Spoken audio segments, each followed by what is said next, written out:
Hi, my name is Lauren and I am back with the lovely Vanessa McCarthy from Prickly to Sweet. If you guys did miss last week's episode, I will make sure I pop the link down below. We talked all about sort of AI systems. If you guys are looking at AI systems, what are some of the questions? Vanessa kind of gave a whole framework for how you can identify if an AI system is actually going to be really good value for you. So I will link that in the show notes below. But we are back this week and we are continuing to talk all things AI, which was a big feature of the conference that Vanessa and I were at a couple of weeks ago. And I'm sure it's going to be a big feature at a conference that we're going to be at VELG in just a couple of weeks' time as well. But Vanessa, obviously I think as we said in the last episode, you've been in AI for like 10 years now. You're very au fait and you're very savvy with like knowing its capacities, knowing the pros and cons of it, knowing its strengths and weaknesses. But really, like, I think as an industry, a lot of the people in our industry are still very much babies in terms of like having an understanding of this. And that was actually quite evident at the conference through some of the questions that people were getting. And I imagine you probably had a lot of conversations with people on the ground, of people kind of going, oh, like I'm all really, really, really new to this. AI is massive. Our students in the vet sector are becoming far more savvy at how to use it. I think those of us that work with AI very regularly are getting quite good at picking up on the signs of it, but it's certainly not foolproof. I know, like I talked to the guys at Accelerate, they have good partnerships with guys at Turnitin. There's a lot of different software programs out there that I think they pick up on AI sometimes, but I know even myself, having done validations on completed student assessments, where I've gone, yep, this is good. There's no signs of AI. We don't see like the Americanized Z. We don't see the formatting that we see in AI. It doesn't align exactly, but there's definitely like it demonstrates the criteria. Only to like after the fact be going through reports and going, oh shit, actually it is plagiarized. It was written by another human being in another country. So even for those of us that work with AI all the time, like even we can still get fooled, or I can still get fooled for certain. How do trainers who are like not using the tools every day, how from an industry perspective are we going to have to start to really adapt to the challenges that AI is going to present? Like, obviously, there's some amazing things that it's going to do from an individual learning perspective. And I know I've learned a huge amount working with AI, but what is our industry going to need to do from that second side of validation as to like actually ensuring authenticity? Because if we can't ensure the authenticity of the knowledge and skills that the students are having, industry trust is just going to like plummet. If I'm going to go to a doctor, I want to go to a doctor where I know the doctor got their PhD, not ChatGPT. So how do we start to protect our industry from like that perspective? Yeah. There's so many examples there. Even if I just pick up on that doctor one, you can actually go on to different apps and do the whole doctor thing. And I can guarantee you that's based and supposedly on people who have put it together. I would never trust it. So the first thing is we are still going through this whole phase of massive development. We haven't even hit the sides yet. There's going to be so much more. Now, to make sure people don't go overwhelmed with that, you can go in fully armed, and the armed is the human-to-human interaction. So even if, like the old days, you used to come into a classroom and students will come in on a regular basis and you get to know them. You get to know their communication style. You get to know their writing style. You get to know how they present information. And a lot of our industries across all of them are going to have different levels of where AI is hitting them. However, they're not all immune to any of it. There will be no industry that has no AI or technology advancements. So whether you want it or not, it's here.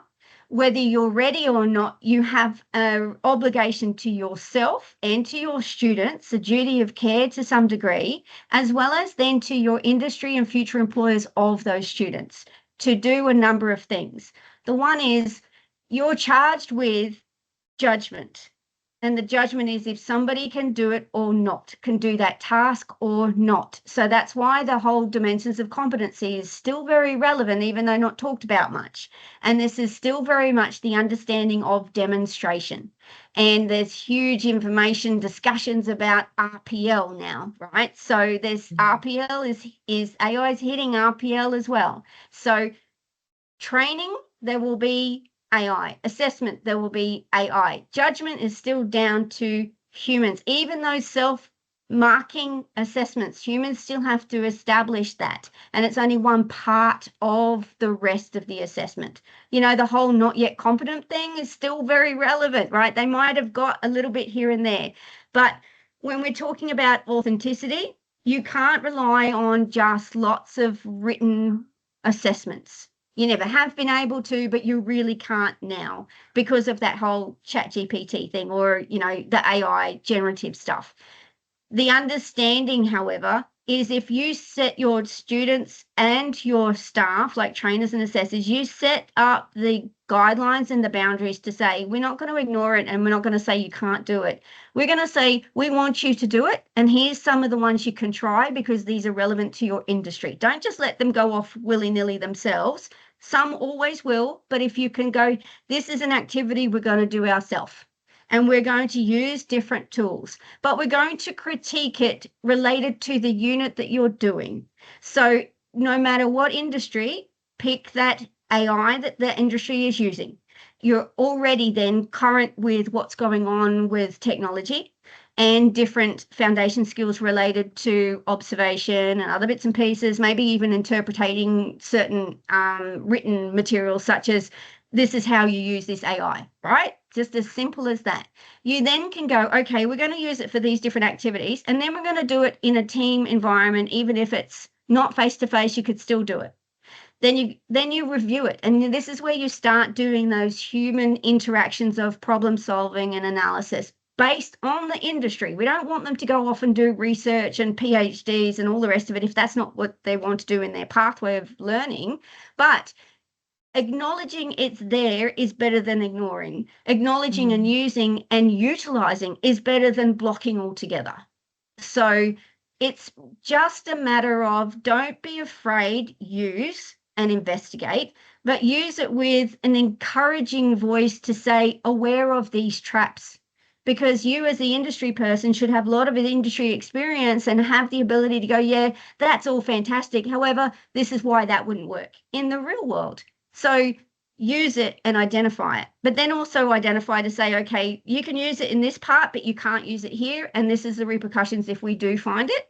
Yes, Lauren, you and I both could be easily tricked, but the situation with that is those other parts of all the processes that we're involved in are human to human. They're interaction, they're judging against other things. They are opinion and biased, and there will be assumptions in there as well, but at least you are identifying the opportunities in different skills and knowledge collection and awareness, observation, and then you can make a full picture decision for trainers and assessors, but also it makes things more fun and more relevant anyway.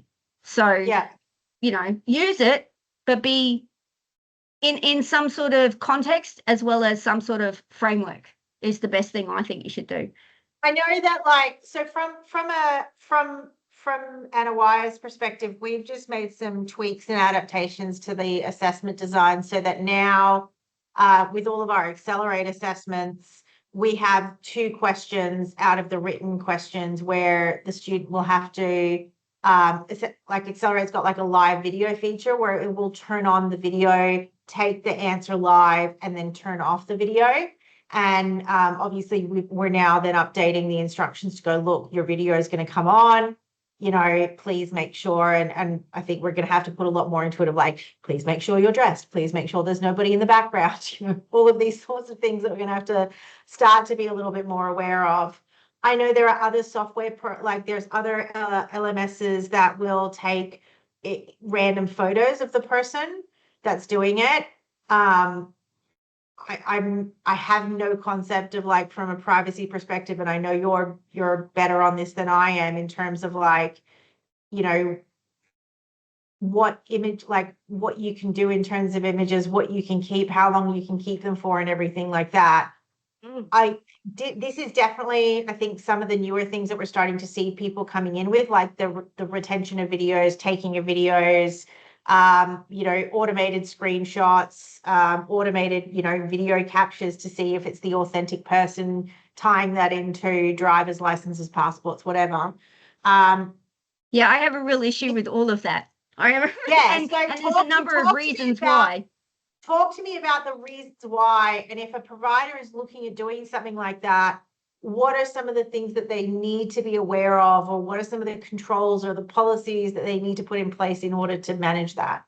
Yeah, and this is really important for individual industries. A classic example is childcare. Now, you have to physically see them being involved with children, but the new legislation out for privacy and confidentiality is you're not actually allowed to have pictures of children in the photos with them, which makes it very difficult to go, okay, how do I get that and use it and then upload it and all the rest of it? There's so many implications. So they have to go back and go, okay, there are some processes we cannot use AI for. And that's really important. So that's one aspect. The other aspect is awareness, nullification, and also consent. So consent has been in the sphere of what we're doing, but now we have to be very specific on the consent areas, down to this unit will require this. This is what you need to consent to. And also the understanding that this is all fantastic and you be okay and they do consent. But again, it comes back to where's the data going, because other products will actually take hold of. I try not to do too much of the whole voice worrying, as well as the what I mean by that is even just simple marketing, and you did a voiceover on a video, there are AI that can actually take that voice now and do nasty things with it. Now, Yeah. My son, who's very good in this area and does a lot of video editing, and the likelihood of your voice being taken, Mum, bless his cotton socks, is probably really small.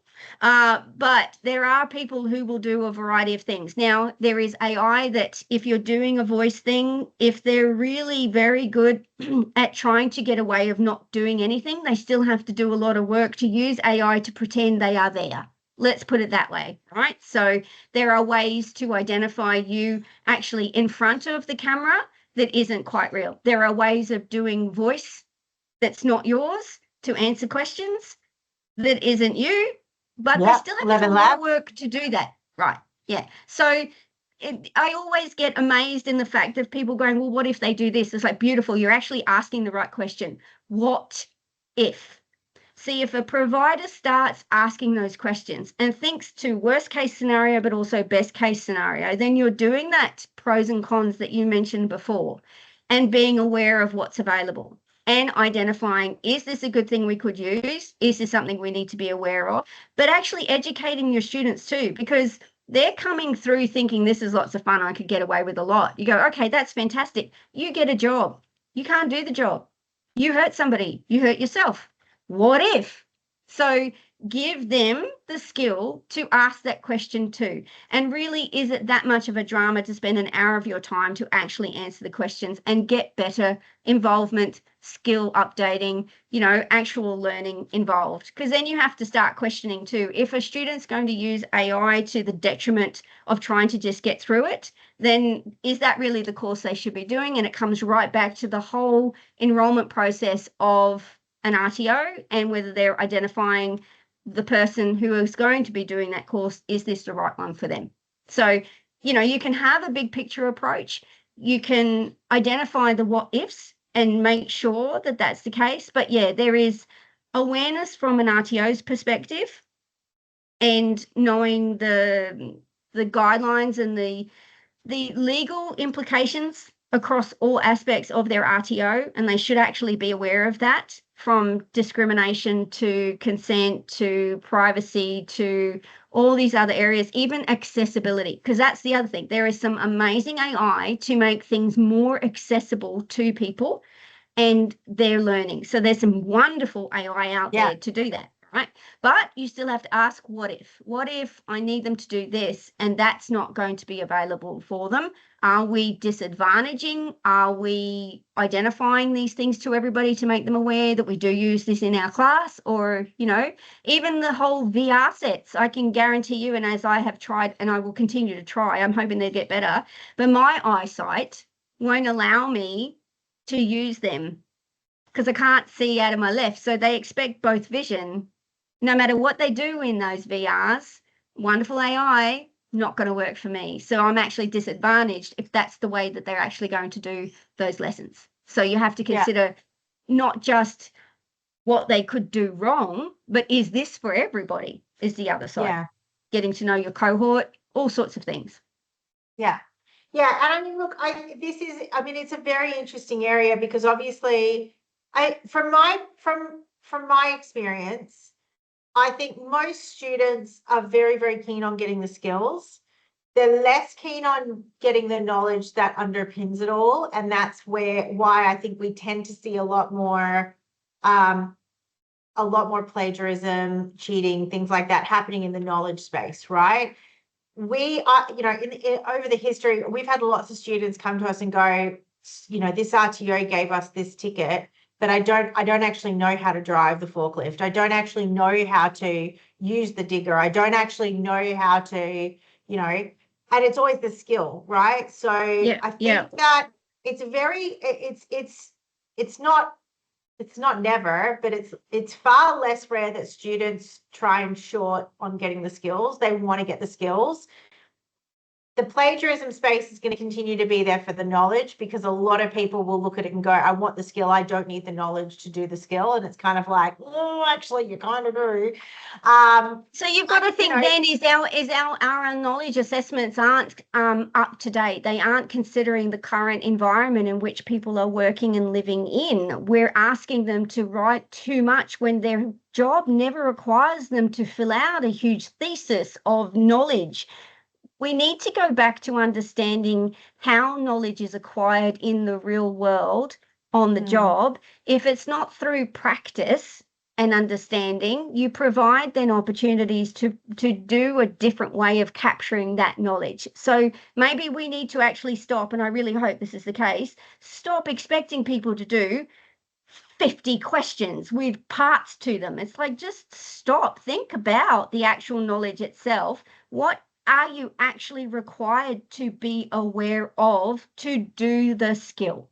And you're in the process of doing massive amounts of industry creation of units, and so is a lot of other people, and you really need to consider all of that knowledge stuff, but also how then do you assess it? So it's not just this is what they have to know. You have to know, well, how do I gather that evidence? What is the best way of obtaining whether that person even knows what they're doing? It doesn't have to be a huge, long set of questions in writing, or this is where the whole conversation will come back in from, history of multi-choice and whether a particular level of a qualification should have multiple choice, or is there scenarios that should be done, or is there, long questions, short questions, pick and choose and match, because that's the other thing. A lot of AI and a lot of online theory related assessments are drag and drop, and then they tell you it's wrong, but they tell you the right one, so then you just go and put the right one in. Have you learned anything? Absolutely nothing at all. I've just learned how to actually move shit around. I mean, it's not really assessing my knowledge on the topic. So that's the other thing we have to be fully aware of. If you're using the AI for theory, people could plagiarize. What is it they're actually plagiarizing, and is that section really done the right way? You're in charge of how you assess people's knowledge. Maybe think of a new way of doing it. Yeah, and I mean, I think a lot of that also boils down to, like the way that units are written and everything like that. I mean, when you look at how information is built in businesses, usually you get a lot of information early on, right? So you get that massive first hit of information, and then everything is then scaffolded on that, right? It's built on that.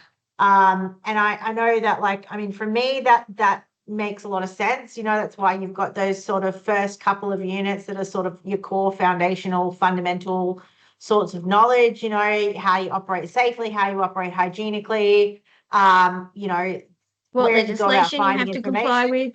Yeah. Yeah. And you get that base foundation, and then everything builds on that, right? And I think one of the things that I find frustrating is that when you look at units on their own, you go, well, yeah, so in order, every unit is like the plan, do, act. So it's like, every unit has to have the legislation, every unit has to have the how you do it, safely and hygienically. And then they have the how you go about planning it. And then they have the how you go about using the tools or equipment relevant to it. And then three-quarters of the way into the unit, you're talking about the actual skill that you're trying to build there, right? Yeah. So if students are doing the same 60% over and over and over and over again, I mean, you'd think that that would mean that they would be really, really, really good at it by that point. But the reality is that all that actually means is that students get frustrated because they're being asked to do the same shit over and over and over again. Yeah. And then less time and effort and evidence is actually focused on the actual real gutsy skill. And I mean, certainly as an assessment developer, that's one of the frustrations that I have. And that's where things like clustering is brilliant, or, only if it's done really well. Only if it's done really well, because I've seen some clustering that just adds more and more assessment questions to it rather than actually aligning the parts of different units together to cover that core area. But that's design. I mean, that's also how you design clusters as well. Like, I think a lot of people design clusters and go, oh, those three titles look alike, let's whack those together. And then when you pull out the three units, you go like, no, that doesn't actually make sense. Like, we're looking in your TPOF guidance at the moment, training package organization framework, another acronym. And within there, they're looking at what clustering, like what's appropriate clustering for qualifications. So Michelle and I were sitting there yesterday going like, okay, well, you could cluster this and this, like that makes a lot of sense. There's a lot of really beautiful synergy there. Or you could and then we probably wouldn't cluster that, because while the titles are the same of design, really, that they, when you actually look at the criteria, that doesn't really work well. It's really just going to kind of blow out to this massive thing that's not going to make a lot of sense. Yeah. But that, again, it's where we talked about, it's the difference of, AI looking at units and going, oh, these two totals are the same, so let's cluster those, as opposed to that more deeper analysis of like, let's actually get into it, look at it, and really consider it before we kind of sort of make a decision. Yeah. So the other thing I would say with that is, if those are if people who are creating resources are saying they can do it in 30 minutes because they use AI, be very, very, very aware of those, because it's not only whether the question itself makes sense, but are they providing benchmarks? Is it going to be appropriate for the cohort that you're actually delivering it to? For example, culturally sensitive aspects to it. Is it considering the assessment conditions? Is this going to actually be linked to an actual practical? Is it within this location that's even appropriate? There are so many parts to it. So yeah, it's from a variety of, if the RTO is buying this and that's where they got it from, definitely don't think that this is all going to be fabulous. You absolutely have to contextualize. If you're going to do multiple assessments and things for particular sets of units, know what each unit still requires and make sure that covers it in that part. And the other thing too is that the other side of this is it's all great to create, it's all great to use AI for that thing, but the trainer still has to mark them, and RTOs will still unfortunately have a set KPI of how many assessments have to be marked within a certain period of time, or how many students, that whole progression thing, and then it's a push, push, push. You're forgetting the whole reason why they are there in the first place. It becomes an admin nightmare if you're creating all of this knowledge with all of this lovely AI stuff involved, but A, it's not relevant, B, it's not even remotely going to be okay for the student, and C, the assessor has to sign all these things off as well. So it becomes quite a large area to navigate, but I still go with don't be afraid, ask if, do that whole other process we were talking about, I think in the other video as well, is just ask those questions that you need to be aware of. Is this actually going to be better for us to use? And is it needed in the industry? Or, you know, what are your students wanting when they come through? If it's too much theory, then focus on that feedback. People are giving it, guaranteed. And the other feedback is we don't go and buy your course. That's the silent feedback. So I mean, you obviously, you do a lot of work with validation with trainers and things like that. What do you think are the areas where trainers struggle most in terms of understanding validation, understanding their units, and understanding the difference between what they see in the assessment versus what is evidenced in an assessment? Oh, there's so many questions. You need to give them one to me at a time. So the first one is, the first thing that popped to my mind is understanding their role and responsibility. And this is going to vary across different RTOs regarding assessment validation, is to what point the actual trainers and assessors get involved. Some of them are involved right from the start, but the process is so long that you lose the flow and the role of getting improvements and understanding why you're there. Right? So it comes down to that process efficiency. Are there parts of that process that you can actually do first, and then have those specific questions for trainers to come to saying, this is what we're missing, or this is the feedback we're getting from a trainer's perspective, from an industry perspective, from understanding your time regarding delivery and assessment, what are the ways of improving? And that's the point at which they should be there, as far as I'm concerned. Everything else is then other people can go and do it and then come back and do that extra feedback and evaluation and industry input, because you can get other people involved. So the role and responsibility of a trainer in the validation process has to be very clear, with consideration of their other role and responsibility. I think there's a bit of a disconnect between RTO compliance people saying you have to, because I don't think they get their role and responsibility either. So, and it's going to vary. The first thing, if you don't know, if you're a trainer and assessor and watching this and you don't know your role regarding validation, that's your first step. Go talk to your manager or the compliance person and say, am I supposed to be doing this, or can I provide feedback for this, or going, this process is ridiculous. Are you aware of these other roles and responsibilities I do? So it comes down to that human connection, human communication, and also understanding roles and responsibilities. What are the other questions you asked me? So then I guess the next question off from that, so let's say the trainer knows their role, and I know, like, for you guys, it might be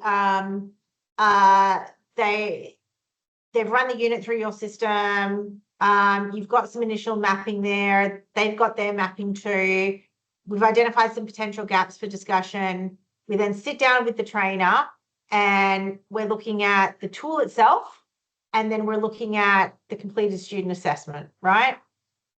But there's a bit in between there is regarding like the rectification process, because there will never be guaranteed in the thousands that we've done in this system that there is never the same. And that's the reason is because the mapping that was created with any resource creation, either from a human or AI, is still based on opinion, bias, and assumption. And there are online systems for LMS or things that create assessment, and it still needs that human to tick a box. So that's still opinion, bias, and assumption. When you use something, for example, like ours, that's actually stripped away, and it says you might think you've covered that, or you might think the instruction is clear, but because the system hasn't found that content or context, So now don't worry about your other mapping. Actually look at the problem areas. Think of, let's have another look at the instructions for the theory or for your practical or for the portfolio. You've got 3 templates, but none of your instructions even say for them that all 3 have to be completed. There's no information about conditions of assessment. There's all sorts of things. So that process of interaction should come of having a look at the gap rather than a mapping to mapping admin process.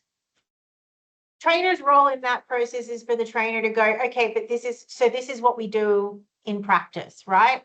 That's the trainer's role in that particular point. And I think trainers are quite good at that. So when you talk about a criteria, right? So at what point does the student actually dig the trench? At what point does the student mix the ingredients, right? All of that. Trainers can speak to that sort of stuff relatively easily. Really good. They can even speak to some of the less, some of the, I guess, the softer skills in terms of like, okay, well, how do you know they're working effectively with others, right? Well, okay, well, they're going to take instructions from the head chef. We've got to do a take 5 before we step onto site. They come prepared. They come actually dressed with their boots, blah, blah, blah. Yeah. So all of that sort of thing. Where I think trainers struggle more is when they have a relationship with a student and they're seeing that student do all of the things, right? Which from an authenticity perspective is the lifeblood of why vet is wicked, right? Separating that to, okay, but what evidence are you collecting of that, right? So you've won the lotto and you're now gone, and I'm sitting here with the evidence that you collected that student is competent, right? Getting trainers into that mindset is where I think there's a lot of trainers that really struggle to kind of go, all right, validity perspective, I'm not going to sign a student off unless I know they've got all the skills and knowledge. And 99% of trainers do the right thing in this area. They do not sign their students off unless they know they're competent, right? Yep. And the 1%, it's not worth talking about because they don't watch this program anyway, right? No, that's the judgment part that I mentioned before. That's what they are charged with, judgment. And getting trainers to understand the evidence side of it is where I think they really struggle. Absolutely. I 100% agree with you with that. And that's where different tools can be used to assist them, because they're not going to remember everything. Whereas if they have things that will then transcribe stuff, like actually they can just sit there and have a natural conversation, and they can use AI to assist with that transcript of what was actually said by who. That is the part of gathering evidence with using AI without thinking about it. So, all right. So, question then. So, let's say I'm a trainer and I'm doing working at highest confined spaces courses, right? So, I'm out there with my guys, right? I've got 10 to 12 guys, that are working through the thing, and I'm shouting out all my feedback to them and stuff like that. What are your thoughts on? I've got a Plord. I wear my Plord, right?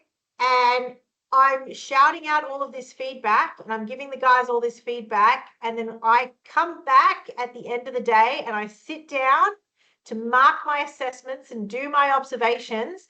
And I've uploaded my Plord, and then I can use all of the feedback that I gave to my students out on the field, and I can copy and paste that into the assessments. The only thing I would, I like it, but there has to be some elements of understanding that process of general feedback to a whole team or a whole group's not going to cut it. You need to have the specific individual student's name referenced. That's one thing. So it's that interactive between you and the student. The other one you can do, look, everybody, here's the instructions for your assessment. Now you can do generalized instructions in that verbal sense, and it can be identified that you were given it. The other thing I've noticed with those sorts of activities is understanding the surrounding conditions. Now, when you're on the real workplace in those environments, there's a variety of specific environmental conditions that have a huge impact on your safety associated with awareness of using a gas meter in a confined space before you even go down in it. It's one thing that they need to be aware of. It's another thing to have it actually physically there. So there are other aspects of those observations and interactions that still need to be captured in other parts of evidence that isn't going to take just that verbal interaction. So I don't have a problem with it as long as there's a verification process of that was actually said by that person to a person, and that person is the one that you looked at the other observation parts with it. So it's part of and not only that's what they had. Because I think like this is a conversation that I've been having with trainers and assessors and with auditors for a long time now is, auditors are going, no, they need to be carrying out that check. They've got to have that checklist in hand and be carrying out that checklist all the time as they're doing it. And I understand where assessors, like where auditors are coming from and going, but if they're coming back and sitting down at the end of the day, it's too hard for them to remember exactly what they saw or who did what and everything like that. If I they get don't that have, argument, right? Yeah. I also get the argument from the trainers and assessors, especially with some of these more high risk activities, right? Of them turning around and going, if I am there observing the students in an assessment, in a situation where if they do it incorrectly, they can hurt themselves or somebody else, right? My focus cannot be on ticking a list. My focus has to be on watching what those students are doing, giving them that live feedback and overseeing the situation to make sure that I've got that awareness of where everybody is, where the tools are, where the risks are happening, like the real world, like the real world on a construction site. We've kind of got this sort of like concept of laces, and it really is boiling down to like just maintaining that constant awareness. And I understand the assessor's concerns and going, no, my focus can't be on checking off a checklist. I know what needs to go into the units. I know what I need to see, but I have to be focused on actually seeing it. And this is where I think things like the AI, like the plauds, if I've got, 5 or 6 guys that are going through the thing at any point in time, and I'm like, Jesse, great job. Look, can you just slow down a little bit, right? You're not maintaining 3 points of contact at all times. Slow down and maintain your 3 points of contact. You've got 10 students, 20 students in a kitchen cooking, Johnny, look, you've moved back and forth a couple of times now. Can you keep an eye on that? Your thing's boiling over. And when you're moving that giant fucking pot, you actually need to be calling out to the rest of the crew and letting them know where you're moving, right? Yeah. I actually think the old way of recording observations actually wasn't very effective. We've accepted that it was enough because that's all we had. We now no longer have that. We have an environment in which we have technology to assist us capturing videos, phones, voice recordings, other bits and pieces that will capture it all for you. We need to be utilizing that for a safer assessment environment for both student and assessor, but also for obtaining better, more accurate data and observation. I think we're doing our industry a disservice if we aren't expecting the assessors to be in the same environment that the students are in when they're doing their assessment to reflect the workplace. That's what every unit is requiring us to do. Why are we then putting assessors in situations where we're expecting them to do something that is not related to the workplace of that industry, trying to get them to do a manual process that they need their cognitive awareness and focus on doing those things. And that's why you get so many observation records with ridiculously either no feedback or good job, because that's all that they have got when they're looking at it. And the thing is that, when you observe practical assessments, when you get to go out and actually physically observe practical assessments, the feedback is flowing like there's no tomorrow, right? Like I have gone out and viewed very few practical assessments in my time where the trainer is not providing almost constant feedback. I've never gone into, knock on wood, I've never gone into view a practical assessment and the trainer has been quietly sitting there observing the students. I mean, the only time I ever see that is at a university exam, right? You Me do too. When not they're see doing a that. presentation or something, then they just sit there and give you absolutely no feedback at Yeah. all. And it's the worst You just experience don't ever. see that vet, right? There's a constant flow of communication that happens during practical assessments. Yeah. And that's why I think, like, that's why I like to go out and observe what's happening in the classroom, because that gives me the best indicator of quality as to, like, I can see those interactions that are happening. Absolutely. And I think that that's where, as you said, like, if people can use AI as a tool, there are some really wicked tools out there that will actually give us a lot better quality of evidence, of the end sort of product, and that is going to lead to industry having that confidence. We've cancelled, Ask was cancelled, what, 25,000 qualifications, I think, is the statistic that they gave. We know that's across individual support, childcare, building, construction, carpentry. So we've got 25,000 less, support workers, child carers, builders, carpenters, bricklayers, and all that sort of stuff. Yeah, or even TAE. There was a lot of just TAE that was ripped apart too. And we're gonna have to build those skills back, because those are the skills that the country desperately needs at the moment. But yeah, we're definitely still in our infancy from an AI perspective, and it's going to be interesting to see over the next couple of years how the vet sector grows. And hopefully we can do so in a little bit more of a sensible sort of. Yeah, or at least maybe not even sensible, but at least innovative. We have a lot of skills in our industry, and when you know a problem, that's when you can find the solution. But you have to be open enough to understand that there are new ways of finding a solution. And when it comes to audit and viewing evidence, the requirement will always be, is it going to be enough for somebody to have made a decision? And if we're not utilizing AI to assist us in gathering more or more accurate and more timely, then we're missing the opportunities that are available to us from an education point of view. Other education sectors will do it, guaranteed. Even just down into junior, high school sort of areas, they are identifying that, yes, kids are plagiarizing for assessment. So now what they're doing is going, I want you to go and seek it and plagiarize it. Then I want us together to learn how to pull something apart in either it's a context, a paragraph, or even a piece of machinery. Sure, get AI to create you an app, get it to provide all the code. If you are learning code, then you need to learn how to fix it when it's broken. So use it, but then pull it behind the scenes and going, let's play with this and see if we change that, what will happen. So it's using what's available, but giving them the ability to deal with something when the stuff doesn't go right, because that's what life is.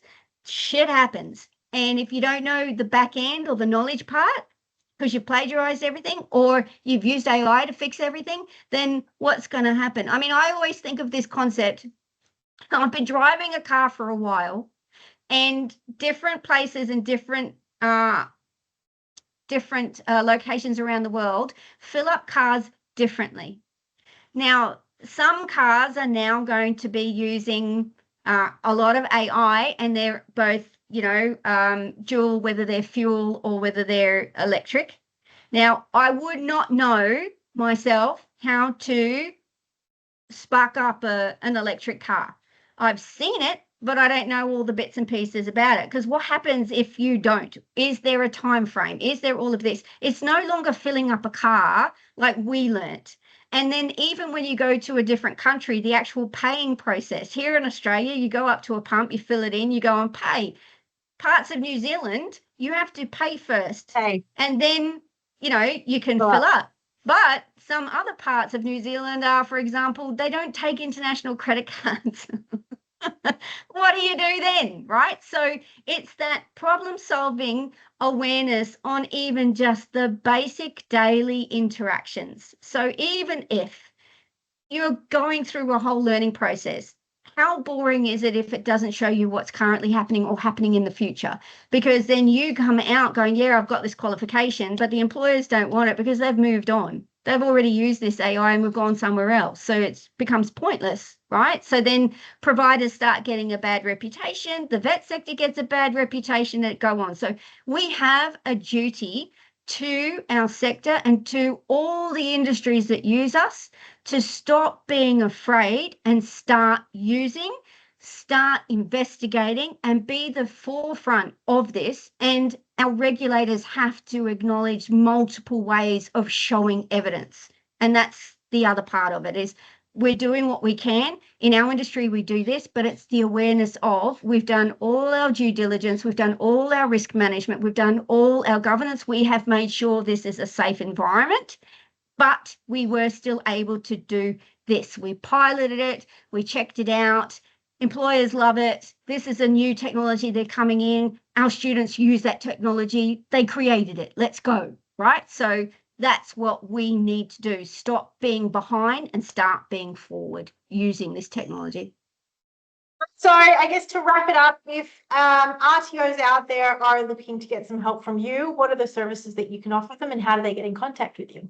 Oh, awesome. Well, you know where I am on LinkedIn. I don't seem to be anywhere else. LinkedIn is the big area. If you want to communicate and conversate with me, send me a DM, comment on a post, come and see us when we're out and about in the real world with Lauren at the VEL conference.